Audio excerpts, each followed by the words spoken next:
일단 뭐 최근에 제일 두산 에너빌리티 위주로 보시는 게 좀 좋은 것 같아요. 근데 사실 저는 원전 관련주들을 지금 관심에 넣고 좀 보고 있는데, 이게 밖으로 얘기하기에는 저는 사실 숫자를 되게 중요하게 생각하는 사람이기 때문에 이제 일단 우리나라는 대선이 좀 지나고 봐야 될 것 같아요.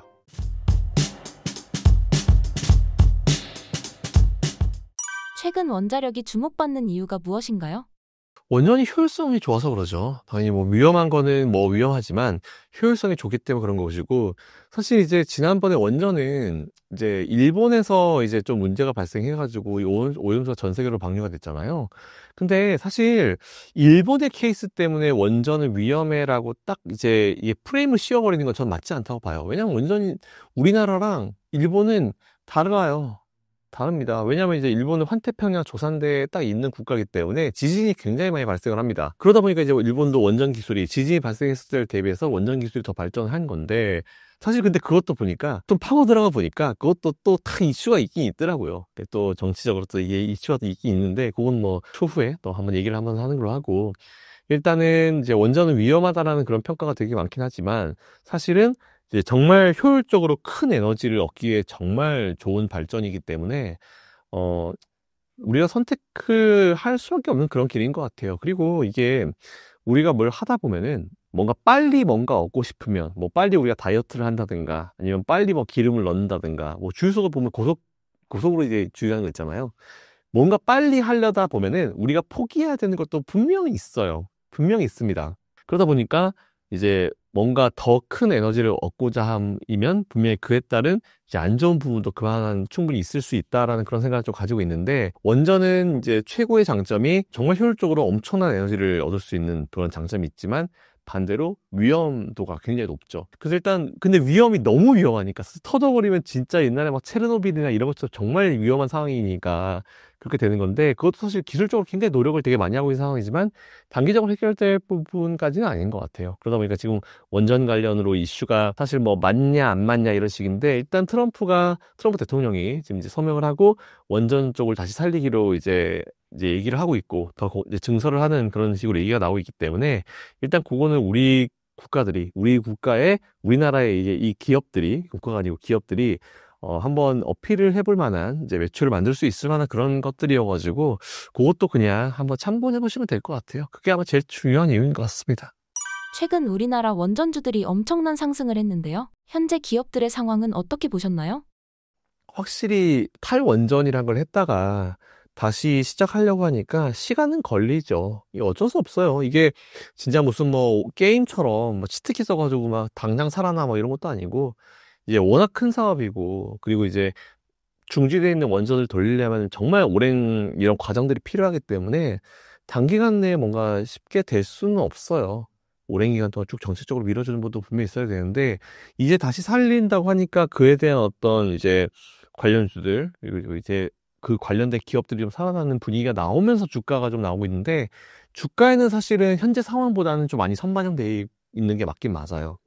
근데 뭐 해외에다가 이제 그런 원전을 건설해주는, 이제 건설을 할 수 있는 그런 기업들 같은 경우는 당연히 그 기대감, 그리고 이제 수주를 받아냄으로써의 주가 상승이 좀 나오고 있는 그런 부분인데, 아직까지 뭐 중소형 업체들은 사실 그런 데서 다 수주를 따오는 거잖아요. 그렇기 때문에 일단은 아무래도 조금 이제 너무 급격한 주가 상승이 좀 부담스럽긴 하죠. 숫자는 지키지 않지만 기대감만으로 올라가는 기업들은 조금 우리가 경계를 할 필요는 있긴 있지만, 그렇다고 해서 너무 경계할 필요까지는 없을 것 같아요. 이게 뭐 뒤집어지지 않는 이상 차곡차곡 순서대로 이제 수주를 받아갈 것이기 때문에. 그리고 이제 이게 사실 엔트리 베리어가 되게 진입장벽이 되게 높은 산업이잖아요. 그렇기 때문에 이제 한번 해봤었던 기업들이 다시 들어오지, 아예 새로 돼서 들어오기에는 분명히 무리가 굉장히 많은 산업이에요. 그래가지고 이제 원래 잘했던 기업이 잘할 것이고, 원래 잘했는데 좀 힘들었던 기업들이 원래 모습을 찾을 것이고, 이거는 좀 이어질 것 같습니다. 우리가 공부해 볼 만한 종목은 무엇이 있을까요? 일단 뭐 최근에 제일 좋은 두산 에너빌리티 위주로 보시는 게 좀 좋은 것 같아요. 근데 사실 저는 원전 관련주들을 지금 관심에 넣고 좀 보고 있는데, 이게 밖으로 얘기하기에는 저는 사실 숫자를 되게 중요하게 생각하는 사람이기 때문에, 지금은 거의 뭐 바닥에서 발바닥 근처, 발바닥이나 발목에서 잡는 느낌으로 하실 수도 있겠지만, 물론 오락는 기업도 있긴 있지만, 근데 산업 전반적으로 봤을 때는 이제 일단 우리나라는 대선이 좀 지나고 봐야 될 것 같아요. 왜냐하면 이제 너무 지금 정치적인 공략의 중간에 있는, 누구는 하겠다, 누구는 안 하겠다, 뭐 이런 느낌이기 때문에 일단 좀 대선이 지나고 다음 주잖아요. 어차피 지금 한 일주일 남았나요? 8일 남았네요. 다음 주 화요일이니까. 한 8일 정도까지는 조금 이제 관심을 좀 기울이면서 좀 지켜볼 필요가 있어가지고, 우리가 좀 매수를 한다 하더라도 다음 주 정도에 해보시면 좋을 것 같아서 오늘 말고요. 제가 다음번에 출연할 때쯤에 한번 준비해 보도록 하겠습니다. 정부가 바뀌더라도 원전에 대한 스탠스는 유지될까요? 그러니까 지금 그나마 다행인 건 뭐냐면은 이제 이거 뭐 누구를 뭐 지지하고 이런 건 전혀 아닙니다. 그러니까 그분들이 말씀하시는 걸 좀 들어봤을 때는 일단 지금은 이제 제일 선두가 세 분이죠. 세 분으로 이제 우리가 한쪽에서 생각을 해보면은 이제 국민의힘과 이제 이렇게 가나다는 순으로 가면 이제 개혁신당과 국민의힘과 그리고 이제 더불어민주당 요 세 분 이제 후보분들이 나와 계시는데 일단은 지금 그 예전에 과거 문재인 정부 시절에서 이제 같은 민주당 라인이잖아요. 근데 같은 민주당 라인이지만 색깔은 달라요. 예, 지금 이재명 이제 후보님께서는 확실히 색깔이 달라가지고 이제 시장 경제나 이거에 대한 이제 어느 정도의 그거는 있으신 분이어서 사업적인 부분에 대한 드라이브는 충분히 뭔가 이제 공감대가 형성이 되게는 이제 좀 밀어붙일 수 있는 그런 기대감을 좀 가지고 있거든요. 그래서 진짜 말씀처럼 지금 나오는 분석 자체가 우리 당은 무조건 미국처럼, 우리 당은 무조건 뭐 친환경이야, 우리 당은 무조건 뭐 화석연료야, 뭐 이런 느낌은 오히려 미국보다 우리나라가 좀 덜한 것 같긴 해요. 그렇다 하더라도 일단은 공감대 형성 측면에서 일단 많은 사람들이 원하고 하는 그런 부분이 있어야 되고 또 우리나라가 잘하는 부분이 있어야 되기 때문에 정치적 합의가 어떻게 이루어지는지는 좀 봐야 될 것 같긴 해요. 근데 이제 만일 대통령이 뭐 김문수 후보님이나 아니면 이제 이준석 후보님이나 이쪽에서 나오느냐 아니면은 이제 민주당 쪽에서 나오느냐 사실 이게 뭐 두 양쪽이 아니죠. 지금 거의 이제 세 분의 이제 파트로 나누시잖아. 그러니까 어느 쪽에서 나오든지 간에 원전은 확실히 우리나라가 잘하고 실제로 이제 기술력이 있는 쪽이니까 좀 밀어주셨으면 좋겠어요. 누구든지 간에 꼭 밀어주셨으면 좋겠고 뭐 그와 함께 우리나라 잘하는 쪽들은 정부 차원에서 좀 많은 자금들을 좀 밀었으면 참 더 잘할 텐데라는 그런 생각이 사실 들긴 들었습니다. 다른 나라에 비해서 한국 원전의 기술이 선두에 있는 편인가요? 맞아요. 워낙 이제 기술력을 가지고 있고. 근데 그 원천 기술이 뭐 웨스팅하우스에 있다 한다 하더라도 사실은 우리나라도 이제 어느 정도 웨스팅하우스랑 비빌 수 있을 정도의 어떤 퀄리티가 있으니까 이제 그 기업까지 소송을 하고 이제 싸우는 거겠죠. 근데 일단 저는 그래서 기회는 주어졌는데 이거를 어떻게 이제 구워 삶을 수 있을까? 사실은 그게 진짜 중요한 것 같아가지고 저도 이제 좀 잘 되기를 바래요. 사실은 이렇게 좀 살이 된 것 같다가 그 우리나라 보면은 지금 AI 쪽에서 엄청나게 뒤쳐졌잖아요.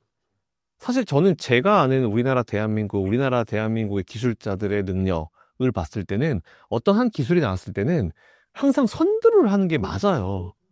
반도체, 디스플레이, 물론 중국이 따라오겠죠. 따라오는데 항상 우리나라는 어떤 신기술이나 이런 것들은 개척자의 느낌이었고 항상 이제 시장을 만들어가는 이제 이 마켓 메이커의 느낌이었거든요. 근데 지금 AI는 팔로워도 아니고요. 그냥 아무것도 못하고 있어요. 진짜 아무것도. 그러다 보면은 AI라는 게 진짜 돈을 엄청나게 부어야 되는 부분이잖아요. 그러니까 미국에서 지금 AI 쪽에서 일하는 친구들 얘기 들어보면은 그 회사가 거의 이런 느낌이래요. 니들 인생은 내가 책임져 줄 테니까 너희는 일만 해. 밥 먹고 싶어? 그냥 시켜 먹어. 필요해? 돈 필요해? 뭐 집 필요해? 이런 느낌이래요. 그 제가 들었던 생각이 뭐냐면은 우리나라에 있는 뭐 카이스트라든지 카이스트나 이제 예전으로 치면 이제 포스텍이죠. 포항공대죠.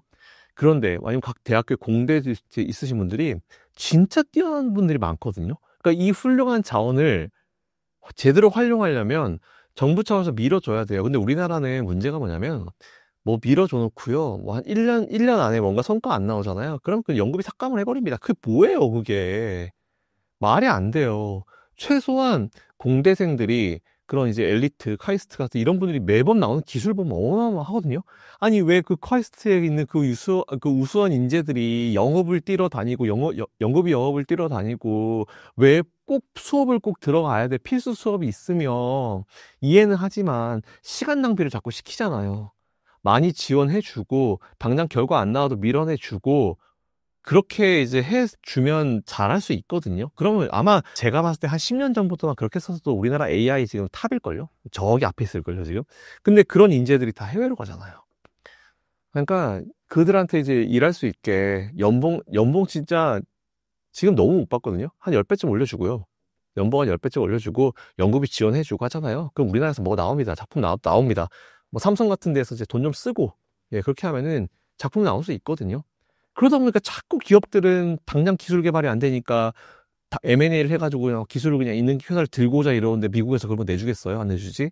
시간이 걸려도 당장 답이 안 나와도요. 그런 인재들을 키워야 돼요. 우수한 이 민족을 가지고 지금 뭐 하는 건지 모르겠는데 그런 게 나오면 이제 AI 쪽은 우리가 잡을 수 있을 거라 보고 있는데 어쨌든 우리가 지금 AI에서 이제 선두를 차지하지 못한다라고 하면은 지금 우리가 할 수 있는 것 중에 AI와 연관되어 있는 게 뭐가 있을까를 빨리 생각해 봐야 되는데 당장 할 수 있는 건 전력밖에 없어요. 전력 지원. 전력 지원과 전선. 그죠? 우리나라가 이제 전선적으로 워낙 이제 잘하는 국가잖아요. 그리고 미국은 이제 땅덩어리가 넓기 때문에 그리고 미국도 전선 교체 수요가 굉장히 많습니다. 그러다 보니까 이제 미국 해외로 진출해 있는 우리나라 관련 기업도 되게 많잖아요. 전기 전력 관련 기업들. 그래서 이 원전 그리고 전기 전력, 전선 이쪽 관련 기업들은 우리가 한번 관심을 가지고 공부를 해봐야 되고 AI의 메인 당장 이 연구를 못할 거면 차라리 그 기업들을 일단 위주로 먼저 밀어주고 그 시장 장악한 다음에 그리고 이쪽으로는 연구 계속 할 수 있게 카이스트에 있는 과학자분들 계속 연구할 수 있게 연봉 확 한 10배쯤 올려주고 계속 투자를 해주면은 이쪽은 천천히 빌려 가는 거고 그러다 보면 수년 후에는 어느 정도 밸런스를 맞출 수 있는데 지금 당장은 미국이랑 중국 못 따라가요. 중국은 뭐 거의 뭐 상위 탑10이 거의 다 공대 무슨 뭐 미국 중국의 공대더라고요. 얼마나 부럽습니까? 맞아. 우리나라 다닐 때죠. 그러니까 제가 맨날, 안 그래도 지난주에 이제, 제 친한 동생이랑 같이 밥 먹었는데 그 친구가 지금 의사하고 있는 친구인데, 걔한테, 야, 너같이 뛰어난 애가 저기 가가지고 로봇 개발하고 해야 되는데, 너 강남에서 이제 피부에 주사 놓고 있냐.